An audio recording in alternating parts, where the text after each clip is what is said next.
5, the planning application for the land of northwest and southeast of Shottendane Road in Margate. I will say this once again to members and to members of the public. I and members have had a lot of emails or correspondence from members of the public. If you don't get an answer every time, that it isn't to say that we're not looking and taking concerns, and some of them are very deep concerns about all sorts of matters. I think you understand that. It's not that we can't be bothered to do that, but I can assure you, and I hope I'm talking about every member here, do look at those emails or the correspondence. Thank you. Speaking under Council Procedure 20.1, first of all, can I ask Councillor Braidwood, please? Thank you, Chair. It appears residents in Thanet can now guarantee 4 things in life. 1 is death, 2 is taxes, 3 occasional missed bin collections, and 4 that members of this planning committee will be discussing the Shottendane Road application. I very much hope after today that this application finally gets kicked into the long grass. Like I've mentioned previously, we're not anti-development here in Thanet, but we must absolutely put local residents first.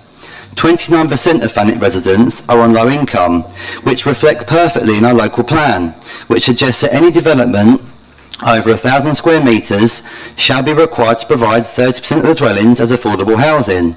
On average, earnings for residents in Thanet are in the bottom 20% of the whole of England.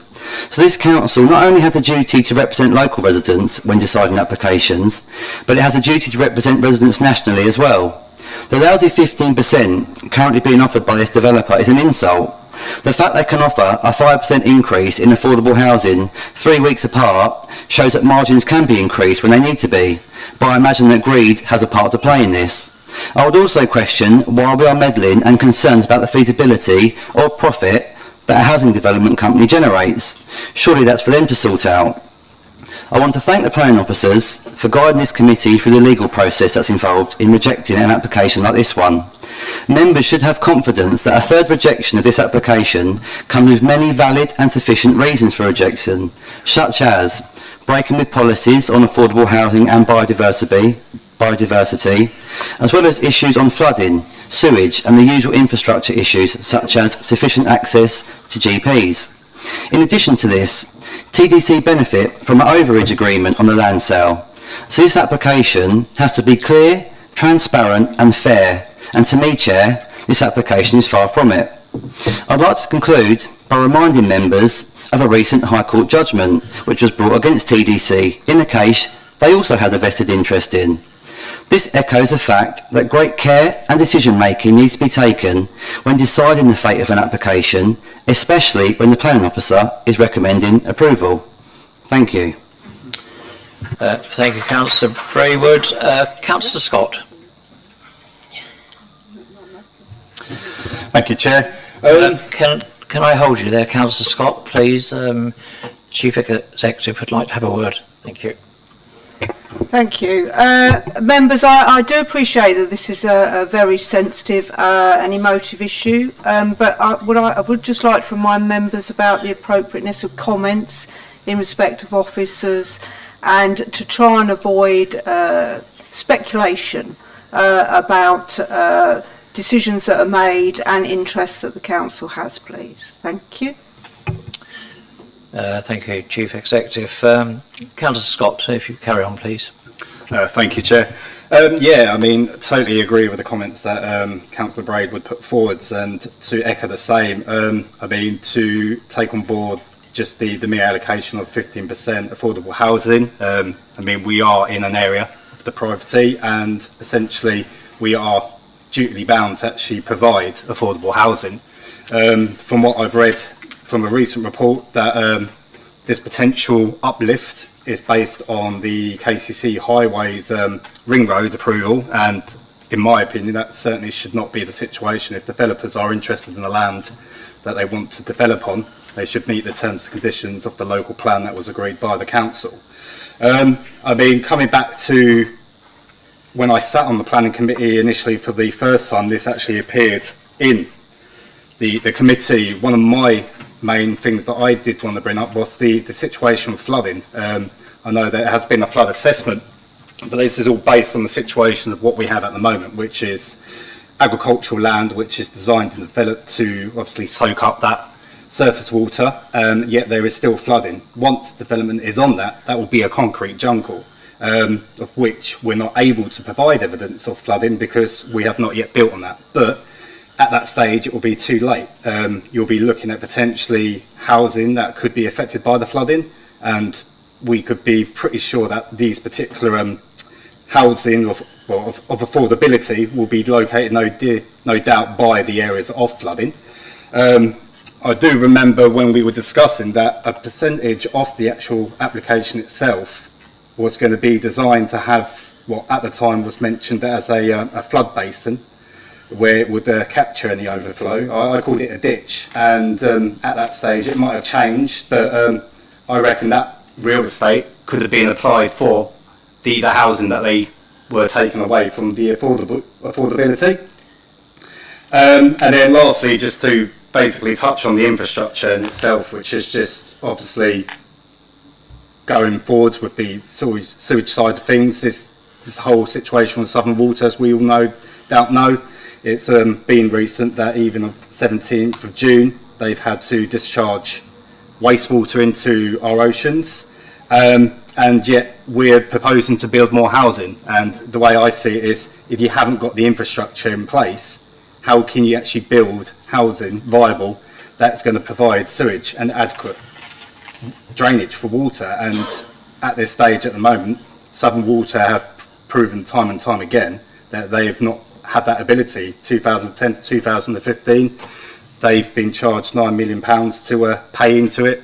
I've heard that they were proposing to put £1 million into the infrastructure, and yet that hasn't happened. So, I mean, I hope today that the planning committee do obviously take this on board. I know that the focus and the recommendations are to put forward some the affordability of housing, but I do really want to push forward that infrastructure and flooding is also some issues that need to be highlighted within this application.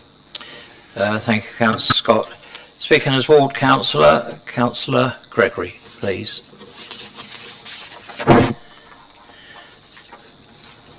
Thank you, Chair. Much debate on the developer's request to reduce the number of affordable houses from 30% to 15%. As a consequence, the application was denied and held over for further discussions with the developers. However, the amount of affordable homes should be non-negotiable, and there are other issues at stake. This week, we have seen the devastation that flooding has caused in countries very near to us. We saw only last night areas in West Kent underwater. We have a real flood risk locally. There's been no mitigation of the flood risk that should happen if this plan would go ahead since the last planning committee meeting. Quite clearly, we can expect a greatly increased volume of surface water making its way into Tivoli Brook from rain falling on hard surfaces from the general household surface waste, which may contain chemicals. Any water containing chemicals and nitrates will inevitably make their way into Tivoli Brooks and therefore subsequently into Margate main sands via the outlet. Again, I must mention Southern Water's negligence, but also that water coming down from what was once fields that soaked up much rainwater, this cannot be absorbed by concrete. We heard yesterday of E. coli bacterium found in the coast locally.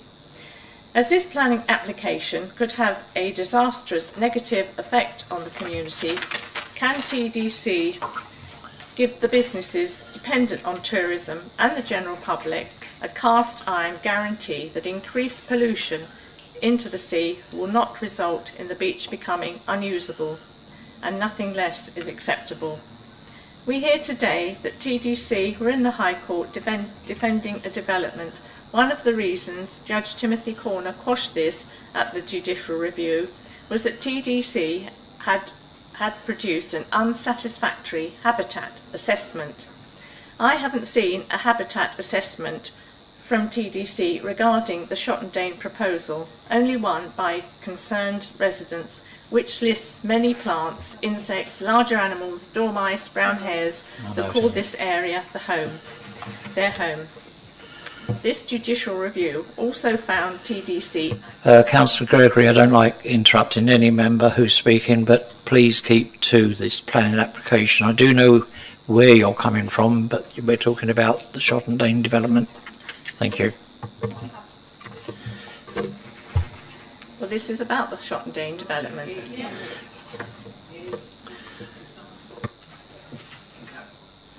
Please carry on, but when you're bringing in other items which aren't really relevant for this application. Yeah, I'm trying to keep it relevant. So, the judicial review has happened, and it found that TDC acted in a biased way and broke its own rules by deciding this application behind closed doors. Of great concern is a resident who submitted a Freedom of Information request regarding the proposed Shottendane development. They asked to be provided with notes and minutes of any meeting between the developer of this site, any TDC officer, or any member of the Councillor planning. Gregory, please, you're quoting other items once again. This is to do with this application. It's to no, do with Shottendane. I'm going to ask our solicitor please to come in. I do not like stopping people. You have every right to speak, but it's got to be kept to this application. I do understand what you're trying to say, but I'm bringing in our solicitor at the moment. Well, then it'll have to go unsaid.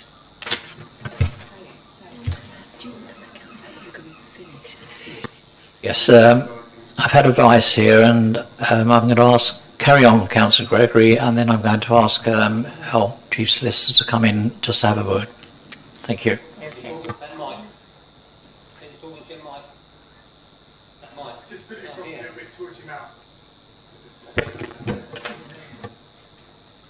The response my resident got in response to this application for a Freedom of Information request to do with the proposed Shottendane development was as follows. TDC confirmed that they hold the information that was requested, but were exempt from answering. As councillors, we have a duty to represent and work in the best interests of residents. They trusted us with their vote and trust us to do the right thing for them, their standard of living, their environment, for the betterment of Thanet, and not to please outside bodies who threaten that which they hold dear. It is incumbent on elected members to think of the electorate and not to blight their lives by this devastation of the environment. Thank you. Thank you, Councillor Gregory. Estelle. Thanks very much, Chair. Thank you very much, Councillor Gregory. I just want to address the point that's been raised, well, 2 points really. One about the recent result of the JR at the school at Leyland Gap.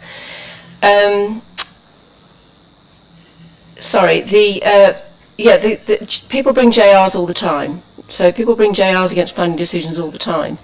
It's an issue of a point of law, so it's a decision by the High Court on, how it's been decided. It's a point of law thing. It's not relevant to the application before you tonight. So the application before you tonight is clear on the papers. The evidence is there, and it's for members to decide that based on the evidence, not based on what's happened in a JR matter to do with a different matter that has all sorts of different issues that aren't relevant to this consideration. So that's the first point. And the second point about FOIs, we have a duty to deal with FOIs, and FOIs are dealt with under their own body of legislation. Again, what is raised in an FOI request is not relevant to the consideration of the application tonight. Thanks very much. Thank you. Speaking as Ward Councillor, Councillor Farrance.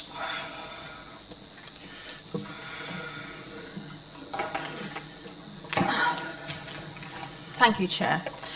This application for outline planning permission from Gladman Developments Limited is now before you for the third time.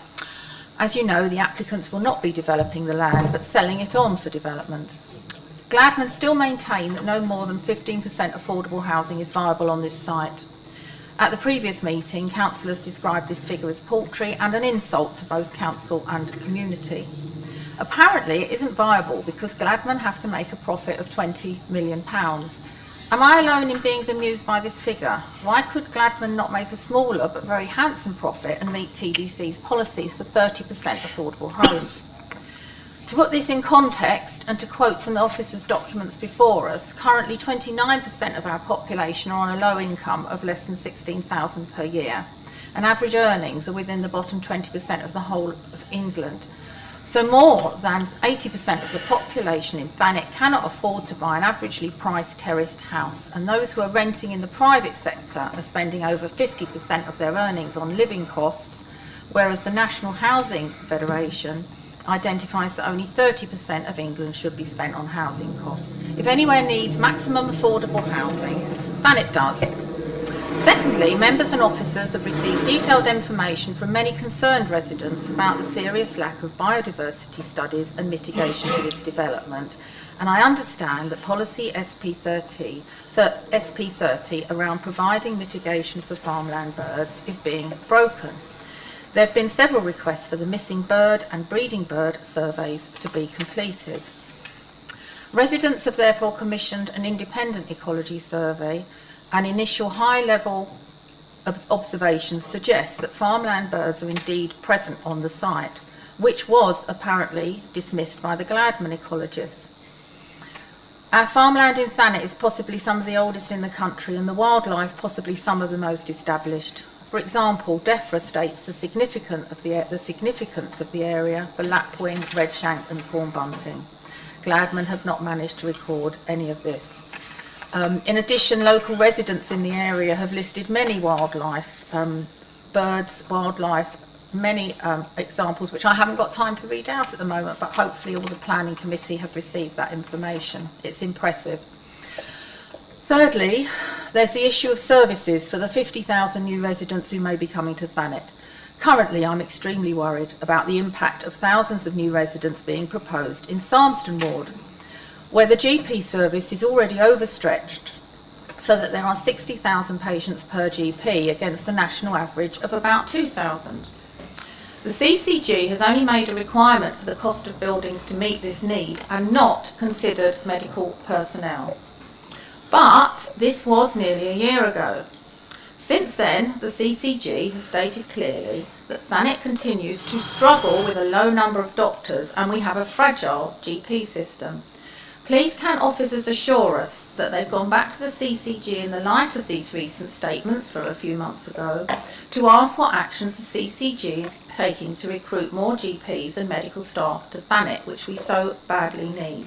I'm sure TDC cares about the health of our residents in Thanet, particularly when we know that Thanet has the second highest child poverty rates in the south of England, the highest in Kent, and Margate has some of the top 10% of deprived wards in England and Wales. Thank you. Thank you, Councillor Farrance. I now ask Mr Livingston please to give his report. Thank you, Chair. So the application site in question is outlined in red. So the application is for, it's an outline application for 450 dwellings with road infrastructure on the allocated site, which is in red in front of you members. Just a quick overview of the key information on the screen. So we've got the site here, an aerial image. It's either side of Shottendane Road. This is the local plan map, which shows the full extent of the site being allocated. The areas in yellow are the connecting parts of infrastructure and the roads between Hartsdown Road, Shottendane Road and Manston Road. And this is the high-level parameter plan that's been submitted with the application. So as a reminder, You've got the areas in green are the areas of open space. They've been designed around providing the required provision within the policy specifically, but also to be able to facilitate the drainage solution to ensure that runoff doesn't occur on the site in relation to the built form that's proposed. You've then got in the bottom of the image in the hatched area in red, that is the archaeological exclusion zone where archaeological remains were found, so therefore there's no development proposed on that part of the land. And then you've got the blue triangle, which relates to land that is safeguarded for the proposed major road network development by KCC Highways. The rest of the site is shown in shades of yellow to indicate the different heights that are being proposed. So the report that's in front of you members follows last month's committee, and the application is brought back to members with reasons for refusal and to discuss the issues that were raised in the debate at the last month's meeting.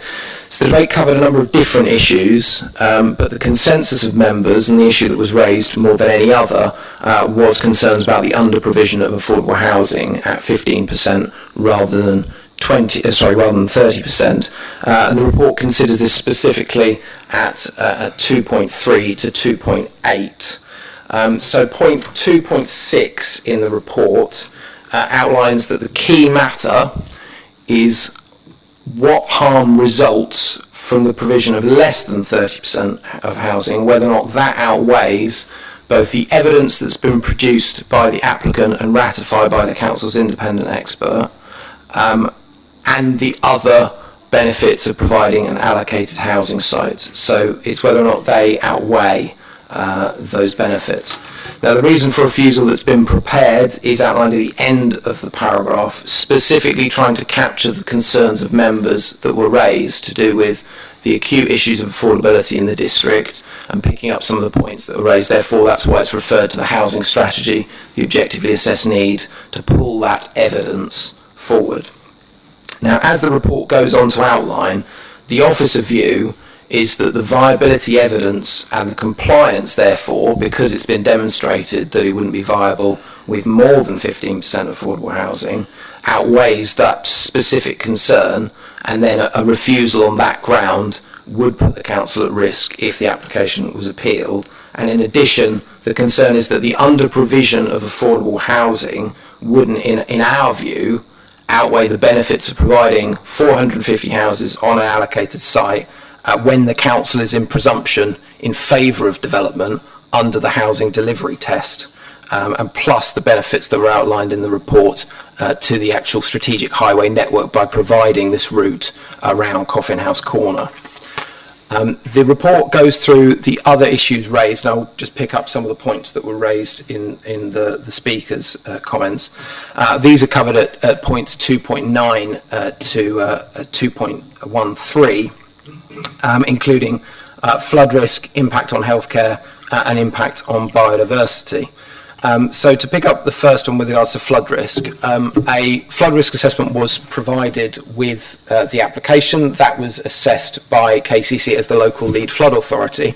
That looked not only at the existing surface water flooding that occurs on the site, but also the strategy of how you deal with flooding when there are the dwellings that are proposed actually on the site. That's why there are drainage solutions that have been proposed, including the attenuation basin, to deal with that issue. Now, KCC, as the local lead flood authority, have confirmed that the strategy is sound, and therefore the proposal would actually include a number of conditions which would secure the submissions of details when the detailed layout comes out, to ensure that there isn't an increase in surface water outside the site as a result of this development. And in the absence of any evidence to the contrary, it's not considered therefore as a cogent reason for refusal on that basis. The planning conditions are there to mitigate that impact, and that is the purpose of a planning condition, and therefore it's our consideration that an inspector would feel exactly the same way. With regards to the concerns about the impact on healthcare, this is specifically referred in the report at 2.11. The CCG, as mentioned, have agreed that a contribution would be sufficient under the regulations of 122 of the SIL regs, which governs what you can actually get money for in terms of a planning obligation. That relates to fixed buildings or expansions of buildings or equipment. It can't be put towards revenue costs of staffing, and it's not considered by officers that there is a directly attributable impact from the result of this development to result in the lack of general practitioners in Thanet. It's very clear and evidence in the report why a cogent reason for refusal cannot be found with regards to that matter. In terms of impact on biodiversity, there is some issues that have been raised with regards to the lack of a breeding bird survey. This was directly addressed in the report last time with regards to what they had submitted the applicant during the environmental impact assessment. There's a phase 1 habitat survey. This didn't pick up the presence of skylarks on site.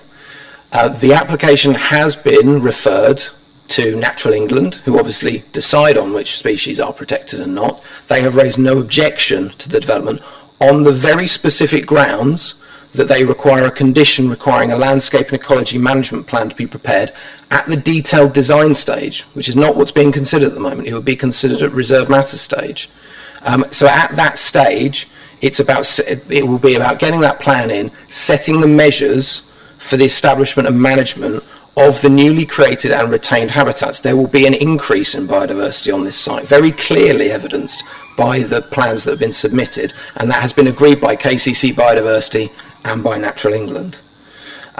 In terms of some of the other issues that have been raised with regards to contamination, again, the officer report that's been put forward, which relays the comments of the contaminated land officer, as well as the Environment Agency, has looked specifically at whether or not there is concern about either existing contamination on the site or from surface water runoff. And again, a condition was considered sufficient by the Environment Agency and also by the contaminated land officer. In terms of the last issue with regards to drainage, this is specifically covered in the report that's at Annex 6, members. It specifically talks about foul drainage and network capacity. As you'll be aware, the provisions of the Water and Infrastructure Act requires Southern Water to agree for a connection to the drainage network under that legislation. But what they can require, and they have to require, is that there is sufficient capacity within the network for the dwellings to attach to it, and which is why they will often have a developer pay money to upgrade the existing capacity to cover that drainage. There is a specific condition which would be put on, which is put on all strategic major sites such as this, which will basically mean that it restricts occupancy of the development until sewage infrastructure is provided as requested by Southern Water. Each phase would be restricted in occupation until the infrastructure for that phase has been agreed and provided to ensure that there is no issues with regards to flooding or indeed capacity of the drainage network. And that is in compliance with the strategic policy in the local plan which talks about drainage. So to pick up the other point that the report covers, the council has received a letter from the applicant which is appended to the report, and this is discussed at 3.1 of the report. Now, this states that members could defer for approval subject to the full 30% affordable housing being provided on site as well as previous obligations, and this would rely on external funding becoming available or market changes that would make the development viable as time goes on. And when it becomes viable, the 106 agreement by the developer would then be signed on the basis of 30% affordable housing. Now, this is an option for members. It's not advised by officers, as the determination would be dependent on elements which are outside the council's control, as in whether or not the MRN bid comes forward or whether or not market conditions are there. So therefore, the officer recommendation is still to defer and delegate for approval, as outlined in 4.3. There's also a concern that it would open council for a non-determination appeal if effectively the decision is not made and it's waiting for the submission and agreement of the legal agreement. Thank you, Chair. Thank you, Ian. Detailed report there, and I know from the last meeting, a lot of those questions, hopefully for members, have been answered. Coming to members, if I may, Councillor Orban. Yeah, thank you, Chair. Hopefully you'll bear with me. This is extremely difficult. We've got a local plan that says that's been agreed by council, foisted upon us by government that we have to have a local plan, and this area has been agreed for housing. The officers have a difficult task in dealing with policy, again, that's agreed and agreed by government, and they have to follow those processes. You know, the officers are not going to be here specifically to say you've got to do this. They come up with a recommendation that we either go along with or we don't. So I wanted to get that out of the way first. Secondly, one of the issues really that really hasn't been fully discussed in my opinion is the road traffic plan laid down by Kent County Council, and I couldn't attend the last meeting, although I did foolishly watch it on YouTube live. I hasten to add. I was shouting at the screen because I wanted a question asked, and no one asked the question, and I've asked that question of the local plan manager as to how and why was this site looked at and put in as part of the local plan for housing development. Because it's clear from the processes that we've gone through here over the last two meetings and this one, that this is a difficult site to develop. So therefore the applicant, this was dealt with through that local plan process, and the applicant would have known that this is a difficult site to develop. Anyway, if you bear with me, Chair, I just want to quote something that's come back from the local plan manager, and which he says, and I quote, "It's probably worth noting, although it says at background information, that one of the reasons for identifying this site in the local plan was to facilitate the completion of the inner circuit, which is the highway issue throughout the site, in line with the transport strategy to alleviate pressures on the road network in Thanet." Now, I don't agree with that, because I don't think this will, and I'll get to that in a minute, in Thanet, and achieve the long-term transport improvement, public transport, walking and cycling, blah, blah, blah. So a major part of this, it would seem to me, in this land being allocated, was to ensure that Kent County Council can get its highway traffic flow through. I would just like to remind members who may or may not remember that there is a development that's got consent behind Salmston Grange. Now, part of that development under through the highway strategy is that Nash Lane would be cut off to traffic heading towards Westwood.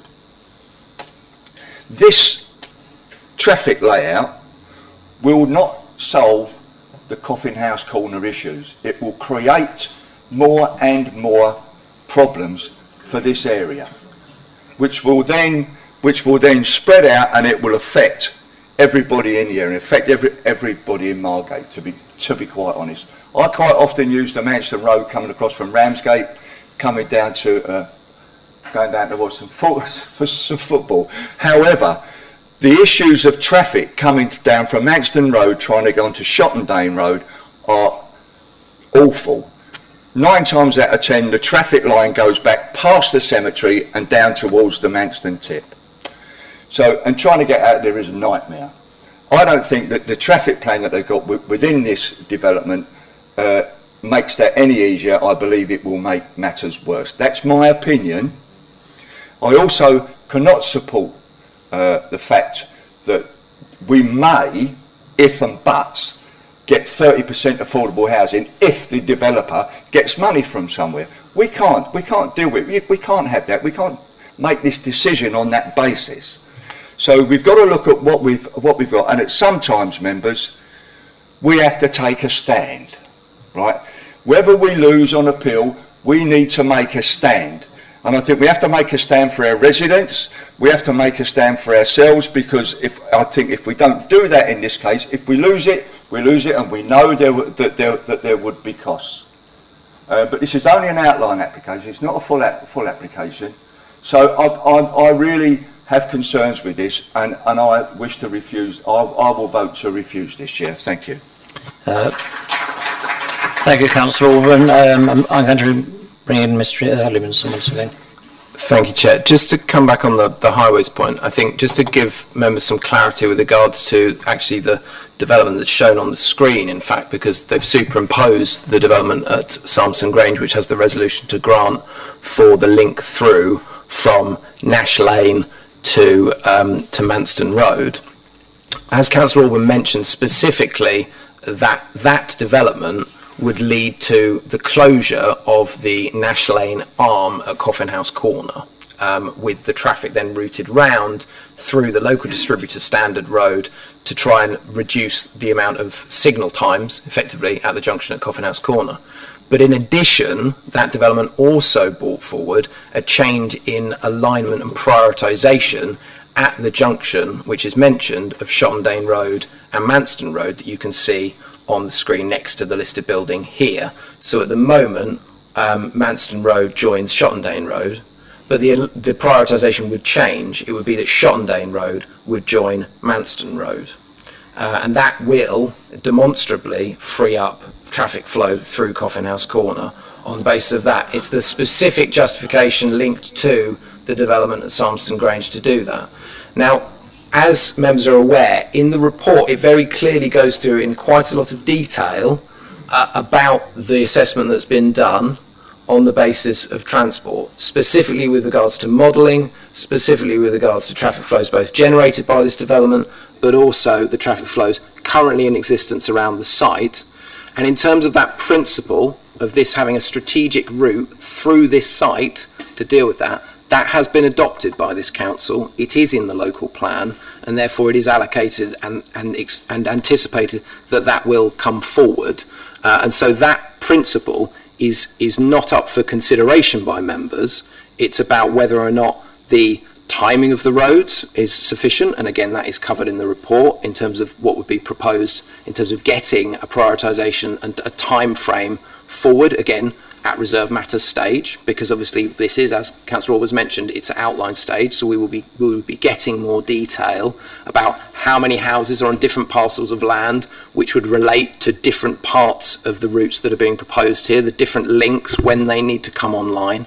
That would be part of the considerations that are still to be made, and therefore it is considered that this has been looked at in detail by KCC Highways. It was looked at in detail in a local plan examination, and therefore it would bring forward, in officers' views and in the local plan's view, benefits to the road network. Thank you, Chair.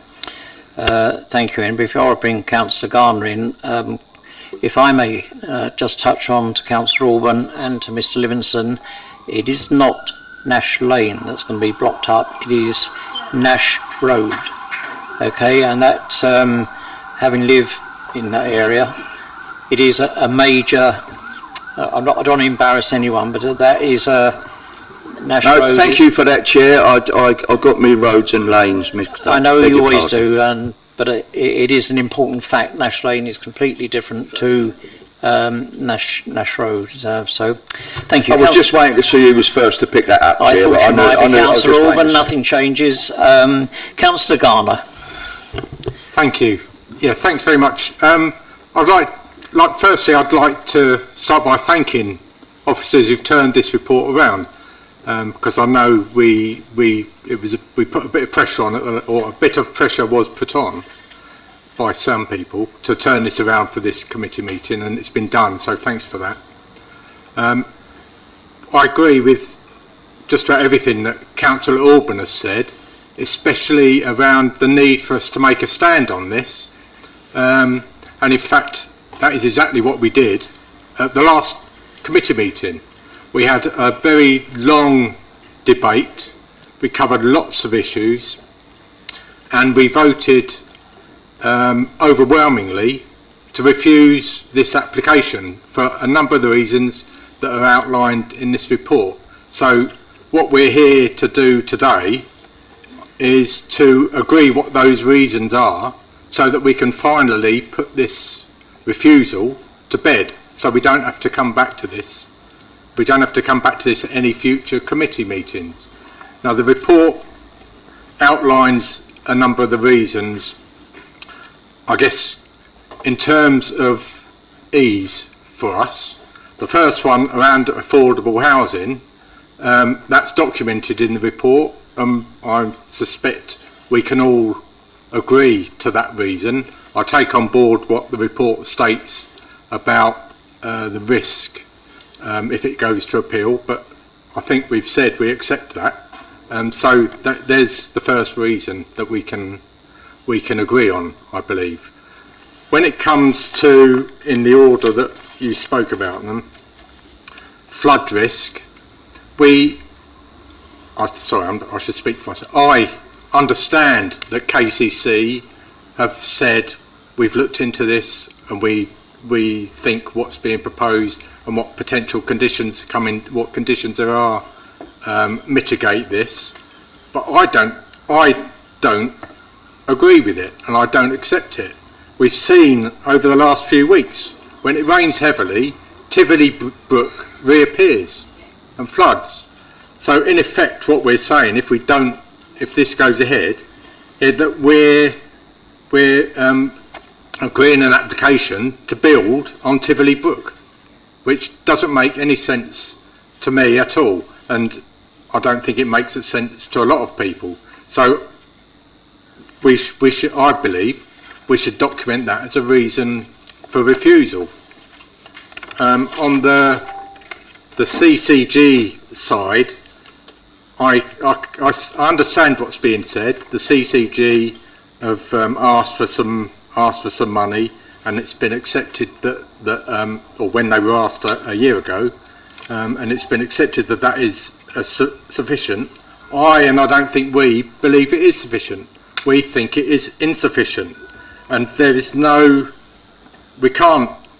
I can't agree that there is no discernible impact on the care currently being received by residents in Salmerston Ward, and this will have a detrimental effect. I think that is what we will be saying. It will have a detrimental effect, and it isn't sufficient what they're proposing. And as far as the impact on biodiversity goes, whatever else is said, the environmental impact statements and any other environmental statements are woefully inadequate. And we've seen from a number of different local residents that we know there are various birds that breed on that site. We know there are skylarks that breed there. They've been seen by people, and in fact, as has been mentioned, a number of residents are so concerned about it that they are doing their own survey to prove this fact, and I'm sure that'll be ready to be presented by the council, by us, at any appeal that might come forward to prove actually there are these birds there. And one other thing I just wanted to mention is the lack of hares on the site. Apparently there are no hares there, and I think it might have been, I can't remember if it was mentioned, but maybe we should be asking the police about this, because the police know there are hares on the site, because the police are often up there clearing off illegal hare coursers who wouldn't be up there hare coursing if there were no hares. And obviously the hare coursing needs to be stopped, because if they keep going on there will be no hares, but they can provide the evidence about that. So I believe we've refused this application. We've got these reasons that I believe we could all happily agree to. I know it all now needs to be documented a bit more, but I would propose that those reasons that I've outlined here are agreed and accepted for the refusal of this planning application. Thank you. Thank you, Councillor Garner. Before I bring in Councillor Keane, Mr. Livingston. Thank you, Chair. I think just to pick up a point with regards to just taking flood risk as a point, the development's not, it's fundamentally not building on Tivoli Brook. I just want to make that quite clear. Tivoli Brook is over 20 metres away. It's not related to this watercourse. It's specifically shown in the flood risk assessment that it's not on this site, and therefore this will not build on Tivoli Brook, just to make that absolutely clear for members. Again, this comes down to evidence. This comes down to the fact that it's been modelled by the applicant very specifically to look at surface water flooding. It's acknowledged as an issue on this site. It's not being hidden away, it's being mitigated by the development. That's why they're proposing the mitigation that they're providing. And so a refusal which seems to disregard the information that's been provided would be very damaging to the council, in my view. In addition, the point with regards to what the NHS and CCG have asked for, again, it comes back to what we can deal with under planning obligations and what we can't. We cannot require more GPs to be employed by virtue of this application. It's not directly applicable to a direct link that planning obligations can deal with. It's subject to lots of separate processes. So I think that it's really important that members understand that infrastructure is a key issue, strategically and locally with regards to this. What planning can do with regards to infrastructure and health infrastructure is look at, can existing facilities expand, and then it's the responsibility of the local care provider to staff that service. It's not the responsibility of planning to do that. In terms of impact on biodiversity, again, I go back to Natural England's response, and I go back to KCC Biodiversity's response, specifically looking at what's been proposed, and also very specifically about the mitigation that's being put forward, and specifically the landscape and ecology condition. Just to quote the report in terms of the specific mitigation measures that would be put in place, which would cover breeding birds on site, specific lighting scheme to minimise impact on nocturnal animals, new homeowner information pack, strengthen boundary vegetation through infill planting, open grassland, wildflower meadow. If we go back to the proposal, you can see the open space again, which will be conditioned to provide additional species. And Councillor Garner, in the very first debate, we talked about that, and you obviously referred to the fact that the biodiversity and horticultural officer is supportive of the scheme by virtue of the fact that they are providing more species than are currently in situ on the site there at the moment, which will bring forward more biodiversity impacts. Habitat enhancement for nesting birds, especially on the southwest boundary of the site, including bird boxes. Again, that provision is within the application, and therefore to go against that on the basis of a concern without having a full awareness of these issues would be, again, it would be a very concerning and damaging precedent on that basis. Now, the report specifically looks at what would be a cogent reason for refusal that would be able to be argued at appeal. That's why officers have outlined a reason for refusal based on affordable housing. That was a consensus view that members took. It was a concern that was outlined by the majority of members, and that is why the report has outlined that specific reason in a bit more detail. Thank you, Chair. Thank you, Mr. Stevenson. A couple of points from me before, again, I will come to you, Councillor Keane, I haven't forgotten you. If members of the public can keep their voices down, I know this is a very serious matter for yourselves and your concerns, but we can hear up this end conversations quite loud. Also, I think it's fair to say the reports that this committee gets, obviously from officers, and not necessarily the recommendations, but we have detailed reports, as we're hearing more so on this application. But it's the same even if it's a small application. The officer's role is, as you've seen, to give us as members the report from all the agencies and who are involved in a site. And I know we have if I can say, a lot of talent on this committee, and I mean that. There's people here who know what they're really talking about on various subjects of nature and everything else, but we really must listen to what and read what is in these reports, because they are the, those people are the top people. Whether we agree or not agree, that is up to you. But I think it's quite evident that I know you have concerns, but I think that must be put to you that what's in our report has come from the appropriate people, and we have to take that on board. Councillor Keane. Thank you, Chair. Well, I'm going back to affordable housing. Our local plan is supposed to, provide local housing to meet local need, and we need affordable housing. And so, how are we ever going to get that when it seems no one is prepared to build them? It says that it's not viable with any more than the 15% we've been offered, but actually the profit margin of 15 to 20%, they're coming in at 16.97%, so almost 2% more than the bottom line. So actually there is some room for play just in that.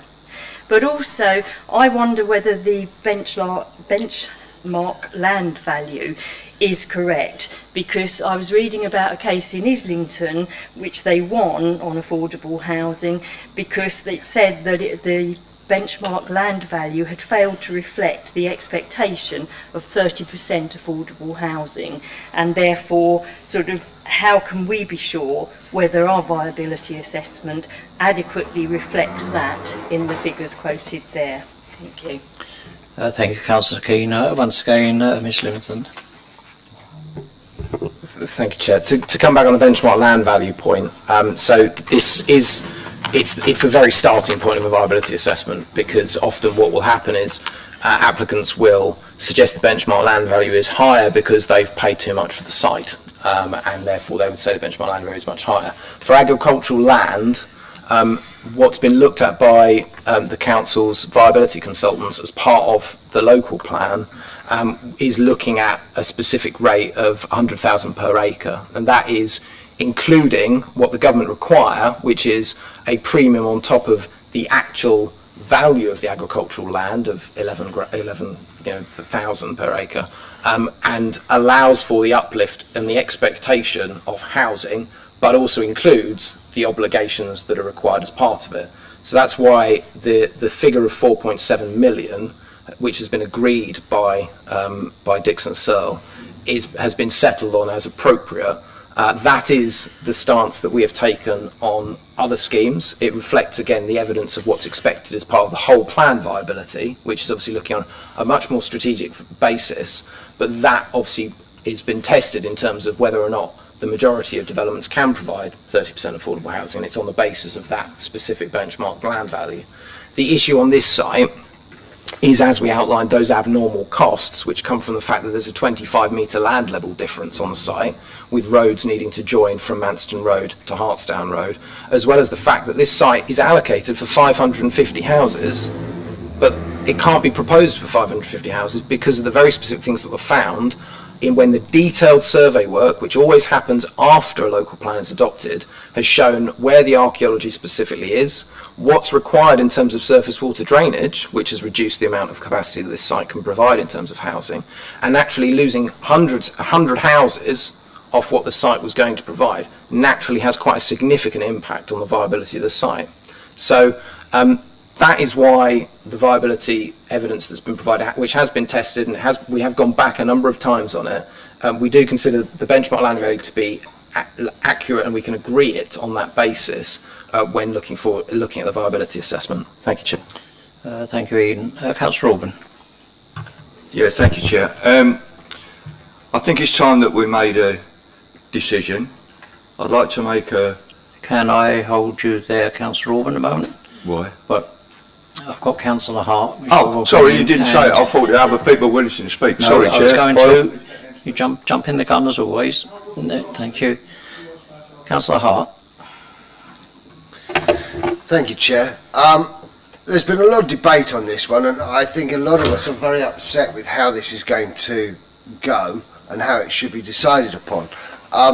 This is the report put forward by the officers and everybody else was very good. I mean, it's exceptional.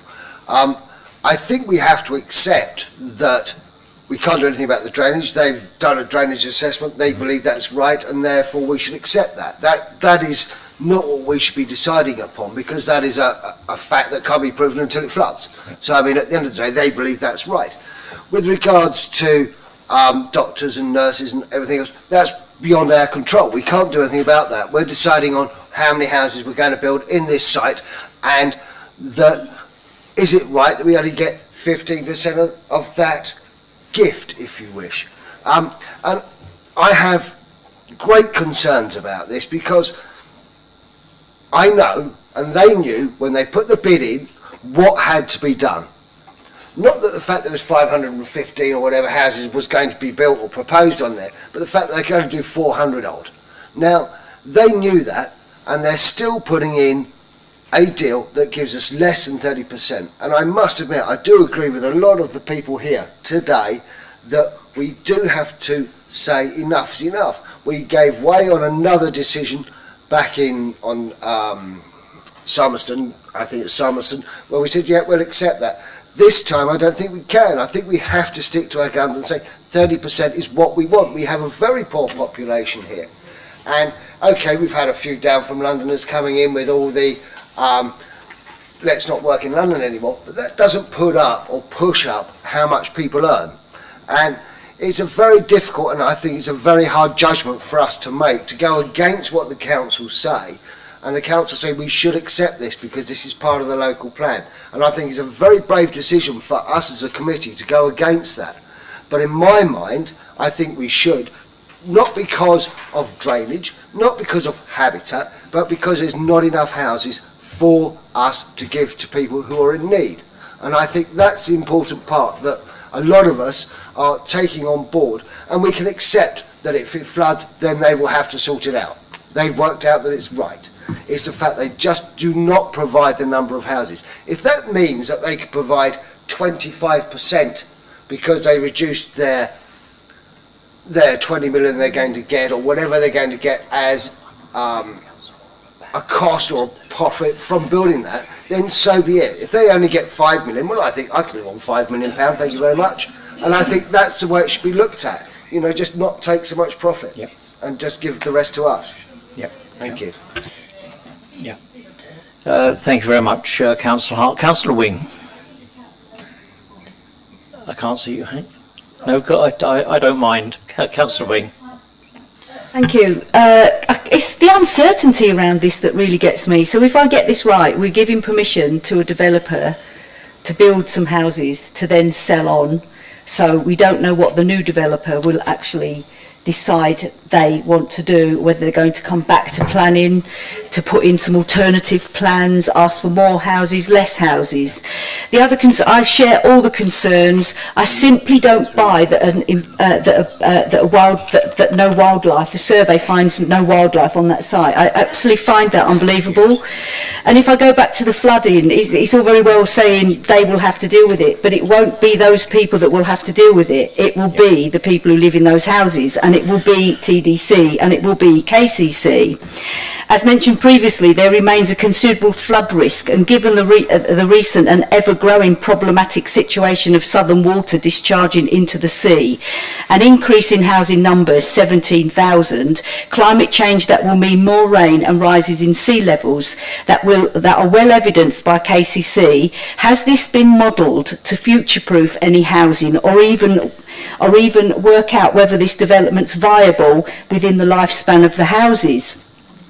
It's all very well to quote provisions and conditions, but the reality for us people and residents that live in Thanet by developments is that sometimes these provisions and conditions are never met. I talk about trees that are in applications that never ever appear in the final development. So I have great concerns, and I won't be supporting this either. Thank you. Thank you, Councillor Wing. Councillor Joel Bayford, I apologise. Councillor Bayford. Thank you, Chair. As members will be aware, I was against refusal of this application at the last meeting. It's for outline only. Many of the issues up for concern would be dealt with then when it comes back with for reserved matters. As far as I'm concerned, in the original report and this current report, all the issues of concern have been addressed, including flooding, lack of GPs, which are not for us to decide tonight. However, I have to accept that most people don't feel the same way. What I do feel is that we should at least be guided by our planning officers about the reasons that we give, cogent reasons, so that if, as we say, we risk losing on appeal, we don't risk having to pay costs as well. So I think we should listen to what they have to say. Thank you very much for that, Councillor Bayford. Councillor Orban, I'm going to draw a line under that, and I'm not being rude to you because I wouldn't dream of doing that. But I think not in public anyway, Chair. No, I know that. I think 3 meetings, the debate we've had tonight, I'm going to put this to members, which is again. Thank you. Didn't see you there, Councillor Hopkins. New glasses. Carry on. That's all right. Sorry, okay. Yeah, I just wanted to ask, in 2.8, I mean, I do share a lot of the concerns, in particular the affordable housing one. In 2.8, we're given some information about a recent appeal which is relevant because some of the conditions are the same. But I was just wondering, because there's no context there, to what extent that's representative of similar appeals generally, because we're only just told that one appeal did happen. So I just wondered if you'd be able to give us any more on that. Thank you. Yeah, there are a few different appeal decisions that I think different people have submitted to councillors and as part of the application, but this specific one was looked at following the meeting last time, which was specifically to try and see as an instance where there was agreement in terms of the viability evidence about affordable housing, but members didn't consider that there was sufficient affordable housing provided by a scheme, and on the basis of the particular concerns that this council and the councillors had about lack of provision in the district. So it was to look at an example where the evidence said one thing, that you couldn't provide the development actually in that instance it was zero affordable housing, and it was to give an idea of how an inspector looks at these issues when weighing up the benefits and the harm. That's why it was included, because in that instance, the costs on that site were actually about remediation, because it was a site within the urban confines like this is, but it was one that needed to be cleaned up. So there was a quite significant abnormal cost of doing that. In that instance, the application proposed zero affordable housing and zero contributions. And the inspector, when weighing up, considered the fact of what the councillors had said about affordable housing, but considered that the viability evidence and the benefits of providing a site which otherwise would not come forward for development was considered to outweigh that harm.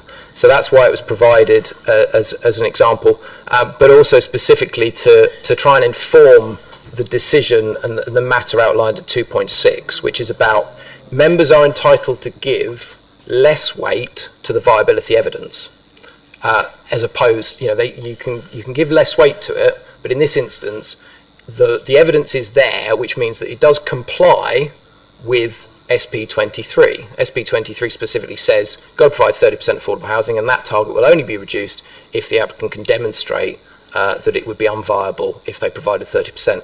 That's been demonstrated, so it's in compliance with the policy. But the specific point raised at 2.6 is to outline that actually, if members consider that actually, even though that policy has been met, there is a serious concern about affordability for the reasons that are outlined in this report in terms of the housing strategy and the objectively assessed need, then you are able to refuse the application on this basis as outlined at 2.6. Thank you. Thank you, Mr. Livingston. Councillor Hopkinson. Is it okay if I just come back quickly? So I think I could have been a bit clearer. I mean, I fully see the relevance of this appeal case to ours, but what I meant was to what extent, I mean, how many other appeals are actually going on? I mean, for example, Councillor Keane mentioned that a case in Islington Sorry. went to appeal but was rejected. So I mean, I don't know how many of these appeals are going on, and I don't know, to what extent that one is representative of what's going on broadly. I mean, there are hundreds of appeals that are going on. In fact, there's quite a significant backlog of appeals that the planning inspectorate are dealing with at the moment. This is an issue that does come up. Viability assessments are looked at. Issues of affordable housing and provision of planning obligations is something that is considered a lot by the planning inspectorate. This is a recent appeal. It was determined literally a few days before the previous meeting we had in June. So that's why it's been provided, because it's the most up-to-date and relevant appeal that we could find with regards to the issue. The one thing in addition in this instance that is outlined in the report is, in that instance, the council could demonstrate a 5-year supply of housing land. We cannot at the moment because of not providing and not meeting the requirements of the housing delivery test, which is why, again, the report does have to outline that. So the members do have to be aware of that fact if they are going to refuse it on the basis of the reason given. Thank you, Chair. Thank you, Ian. Okay, members, as I was saying, I think after 3 meetings, yourselves, the debate has been very good. Totally understand people's concerns. I also would like to thank the officers for their reports, particularly this one, as has been said already from Councillor Garner, very detailed. That's what you asked for.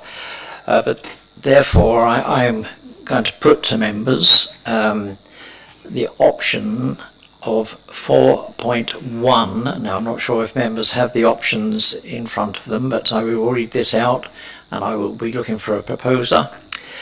4.1 is for members to refuse the application on the lack of sufficient affordable housing as outlined at 2.6 in the report. Proposed by Councillor Orban. Could I have a seconder, please? Councillor Hart. Thank you. Sorry, can I ask you a question? Just so we're clear about what's happening, please. I've come to the end of debate, Councillor Garner. I think. If we wanted, I mean, there are 4 options there. Yes. So if we want, say, option 4.2, as I suggested earlier, then we need to vote against 4.1, so as we can have a new proposal. Yes, you're right. Yes. I put 4.1 to yourselves at the moment. I'm not sure how many people have got the options in front, but I'm quite happy to read them out. Okay? Okay. Councillor Hopkinson. Sorry, I wonder how this actually works then, because so if we have a vote on 4.1 and reject it, because we want to see whether or not we might go for 4.2. I mean, is it possible to go back to 4.1 if 4.2 doesn't come? Because Yes. it just seems to me there's a problem with the order here. I mean, if you've got a preference that you want 4.2 as your first choice and 4.1 as your second, I just wonder if the mechanism we're going to use is going to allow us to express that order of preference. I'm asking Ms Livingston to come back on that one. Councillor Hopkinson. Thank you, Chair. Unfortunately, it's not a question of preference. It's the motion that has been proposed and seconded, as Councillor Garner said, is on the basis that the application will be refused solely on the affordable housing issue. If that is voted down, because members consider that one of the other options is what they would want to happen, then it would be effectively to vote against that motion. And then it will be about finding a new motion to propose, and then that will then be a motion that's then subsequently voted on. So it is about deciding on specifically on the motion that's in front of members first. Thank you. Thank you. Did Councillor Garner propose a motion that was seconded and then was overtaken by the debate? No, Yes. no. Yes, he came in after. He came after. We can go Councillor Orban and Councillor Oh, Hart. yeah, the motion has been proposed. It's on Yes, the table. yes. Yeah, and then Councillor Garner after came Yes. after, so it's on the table. No, I Right. know that, but did he propose option 4.1? I just wondered, all right. Right. Members, please, we do have a motion proposed and seconded, but Can I just request that a yes to your question earlier, can we reread the 4 options, please? I know we had different... I can't find them. I've got so many... Thank you. I've got so many thousands of pages here. I'm struggling, I'm going backwards and forwards like earlier. Page what? Don't Thank blame me. Mr Livingstone's going to take the blame for that. Okay, members, I put option 4.1 to you. As I say, it's been proposed and seconded, which, and I will read it out again to you. Now, please vote on this if you're for or against. Members refuse the application on the lack of sufficient affordable housing as outlined in the report 2.6. Those in favour of that option, please show your hands.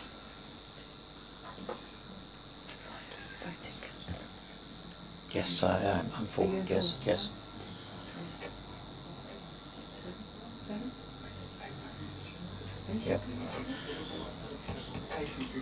Yep. Yep. Those against? Did you put your hand up? I think you better do it again. Yes, I will. Thank you, Ellen. Those in favour? Sorry, there's a miscount there.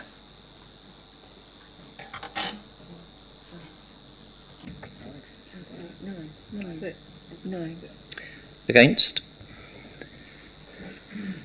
2 abstentions? 2. Thank you. That motion therefore is carried. Okay, members. We don't have to go another, do we? No.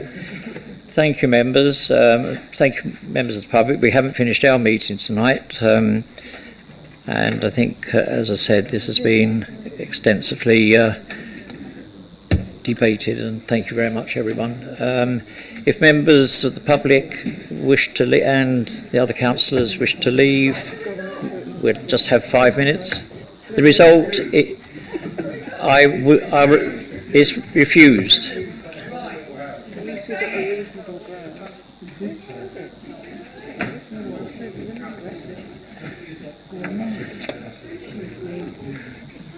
If members of the public didn't hear, I will read it. The motion 4.1 is to refuse the application on the lack of sufficient affordable housing as outlined at 2.6 in the main report.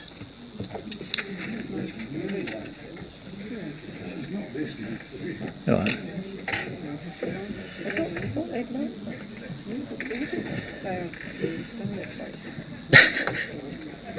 No, don't. I've got to the stage where I print off what I need to, you know. Ian, thanks. At least it's not as bad as it could be. Yeah, I was going to say, I'll take it. Are you going now? No, I thought I'd see the rest of it out. All right. While I'm here. Well, but fortunately, since I knew Well, that was 7, at least it's on some kind of planning ground. So I shall... Thank you for all your help, by the way. Well, I'm not sure it was helpful, but... No, you were. I Thank think you. it's fine as long as this isn't the start of kind of just a rejection of every housing. that's what I said to you earlier, that's what's worrying me. And I think we just need to think about that. It's not too late, Ian. How we address them. These groups are popping up everywhere. Do you want to turn your mic off, Chair?